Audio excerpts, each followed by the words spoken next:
Another amazing day of football. I just finished watching the World Cup qualifiers.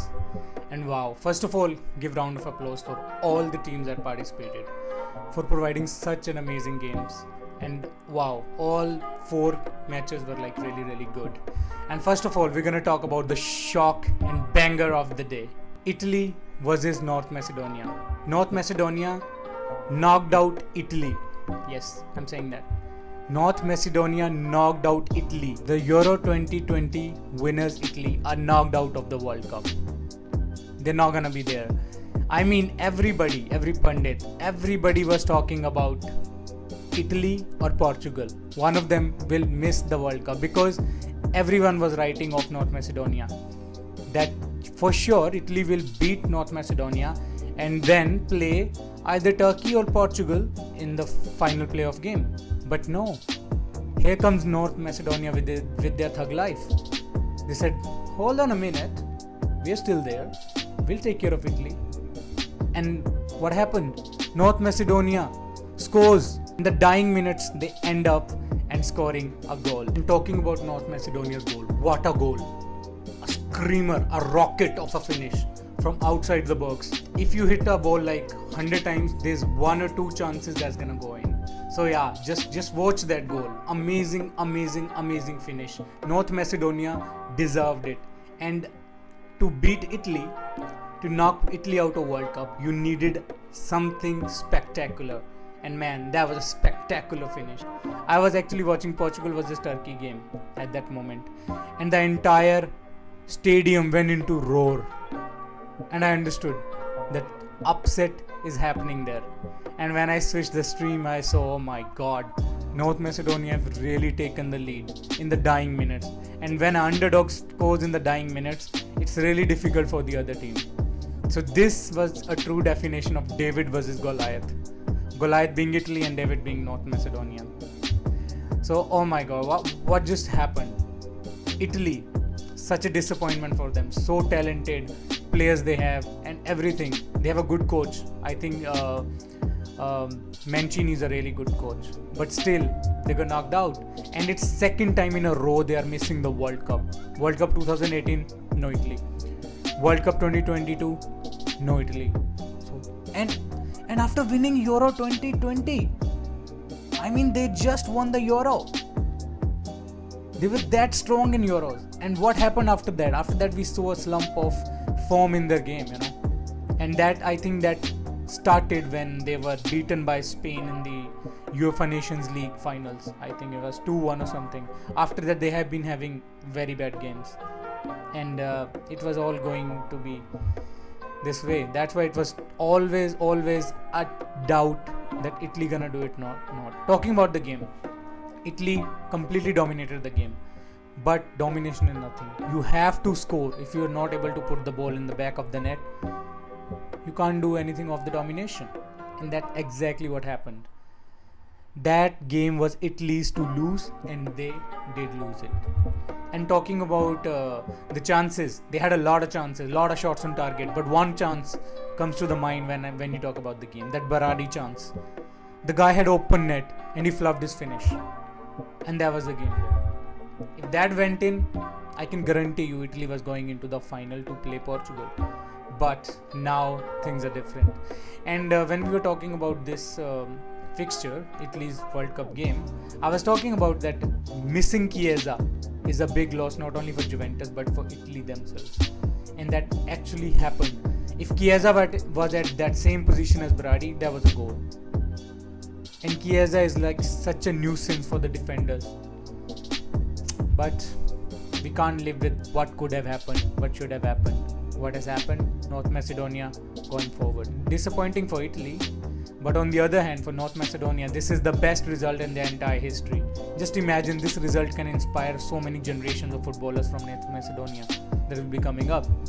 So yeah, that's why we love this game. You just cannot predict it until you hear the final whistle. Anything can happen at any moment. Goals can be scored against the run of play, and that happened today. So now with that, getting to the next game, Wales versus Austria. The Gareth Bale, he decided, let's stop golf for today and I'm playing for Wales, and let's turn into prime Gareth Bale. And we know the quality that the player has. Means this season has been very bad for Gareth Bale. He's not been given any chances by Ancelotti. He was not given chances when Real Madrid did goals versus PSG. He wasn't given chances in El Clasico. But when the guy comes to Wales, he means absolute business, and he showed it today. Stealing the show, scoring 2 goals. Amazing performance from the entire team. That was so amazing to see Gareth Bale back to his best again. For the national team, of course, I don't think so he'll go and do the same in Real Madrid again.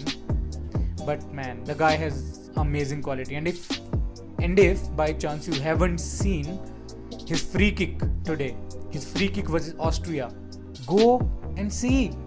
What are you doing with your lives? You might not see a better free kick in your entire life again. Just go and watch the free kick. I mean, what a screamer. You cannot place the ball better than that in the top right corner. Amazing Gareth Bale. He just stole the show. And he is a true Galactico. He will go down as a Real Madrid legend. Although he went down, but still, he has some amazing moments for Real Madrid. And when he plays for Wales, he draws eyes. And this is the reason he draws eyes, because he's a superstar in that team. He works for this team, and when he's on the field, it's Gareth Bale time, and he proved it again. Talking about the third game, Portugal beating Turkey. And I don't know what is happening to my teams. I support 3 teams: Real Madrid, Manchester United and Portugal. What's going on with these teams? They never win easy games. They're never comfortable in their games. They're just on the sword's edge. Okay, here, there. Even after having 2-0 lead, Portugal first let them score because they were very complacent in the defense, and then Turkey got a penalty, and I thought it's a game over. It's done. It's a game over. I don't think there could have been like more a penalty, but that could have not been given also. But once referee goes to the VAR screen, it's gonna be a penalty. So I thought it's game over. They're gonna fluff their lines. Portugal will bottle it just like they did versus Serbia, and in the end they're gonna score. Turkey will score another, and they'll just win it 3-2. But Yilmaz missed his penalty.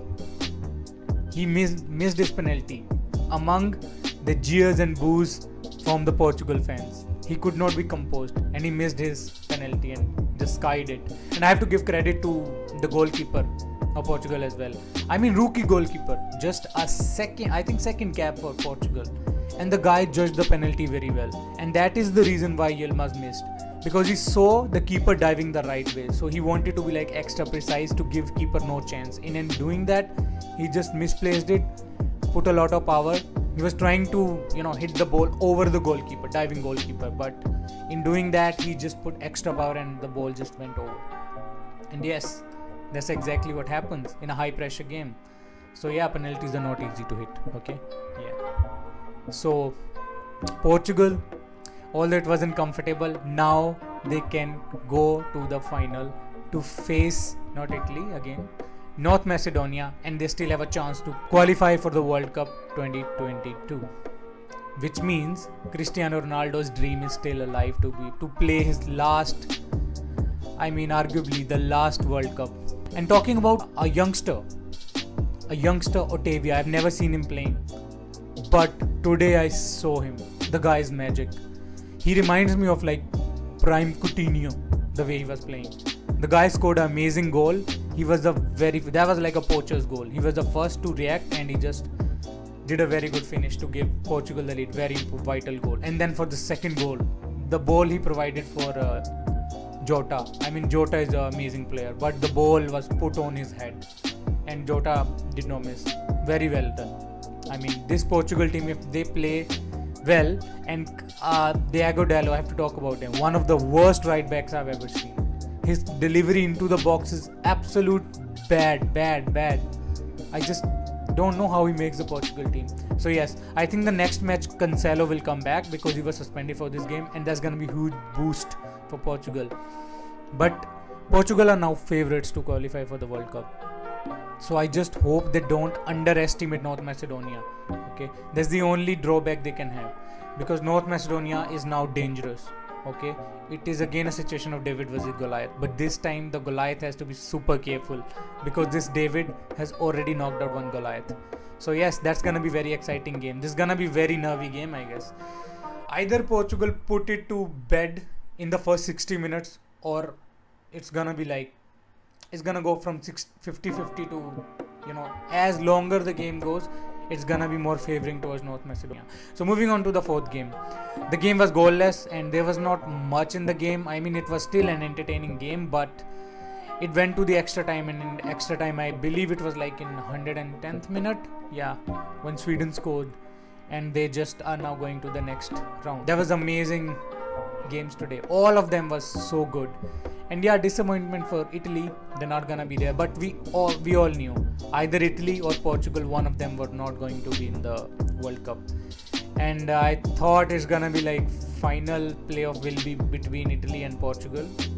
But North Macedonia, right there, hold my beer. I'm right here. Now let's see if North Macedonia can beat Portugal, can do an upset again, or Portugal gets it done this time. So thank you for watching this video. Till the next one.